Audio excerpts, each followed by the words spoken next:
Bom dia e bem-vindos para mais um Antes do Café. Quero convidá-los a abrir comigo em Gálatas capítulo 2, versículo 20. Gálatas 2, 20, que diz: Logo, já não sou eu que vive, mas Cristo vive em mim. E esse viver que agora tenho na carne, vivo pela fé no Filho de Deus, que me amou e a si mesmo se entregou por mim. Logo, já não sou eu que vive, mas Cristo vive em mim. Amém. Hoje vamos finalizar nossa série do que é que Cristo nos libertou. E eu me lembro muitos anos atrás, quando eu ainda estava começando a cozinhar. Era Dia das Mães e eu bati no peito e eu disse: pode deixar que eu faço o bolo para minha mãe. Pode deixar que eu faço, que eu resolvo, que eu sei. E fui fazer esse bolo.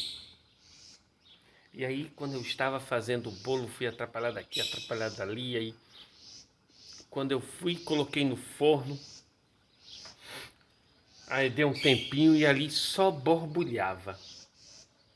Só borbulhava, o bolo não crescia, o bolo não engrossava, o bolo nada. E eu comecei a ficar ali angustiado. Eu chamei minha mãe.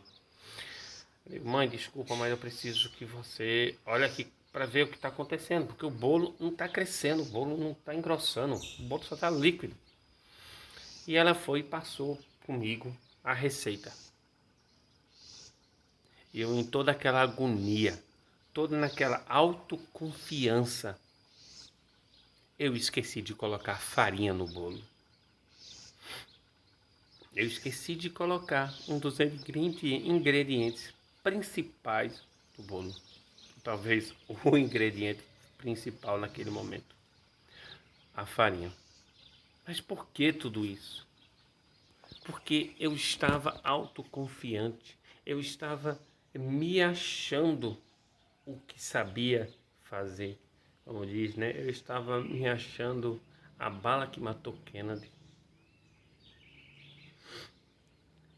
Então, queridos amigos, muitas vezes nós temos essa mesma atitude com tudo,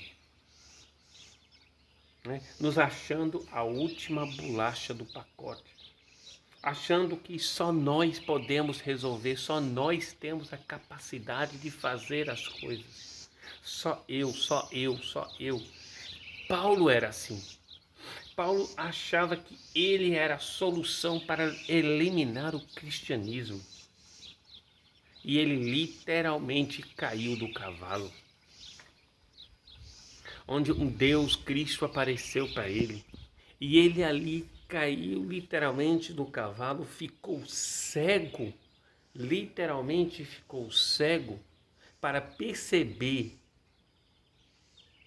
que quem precisava de ajuda era ele.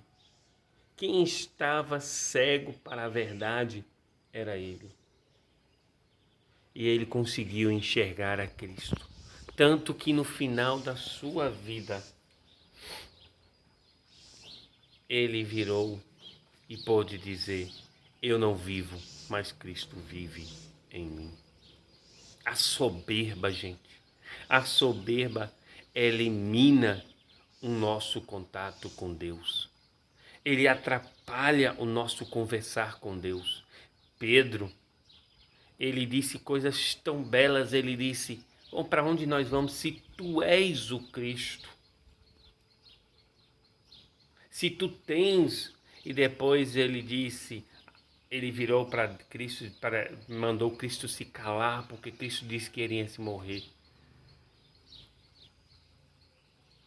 O Senhor, ele pode dizer para Pedro: Pedro, preste bem atenção, porque no final da sua vida tu vais para onde não queres ir. Pedro, ele disse: qualquer um aqui pode te abandonar, mas eu nunca te abandonarei. E negou Cristo 3 vezes. Muitas vezes nós Na nossa soberba falamos e fazemos coisas e perdemos o foco. Hoje Cristo quer te libertar da sua autoconfiança. Não adianta buscar dentro de nós a resposta, porque a resposta não está dentro de nós. A resposta está em Cristo. Quando nós começarmos a buscar Ele, verdadeiramente buscar Ele, verdadeiramente seremos livres.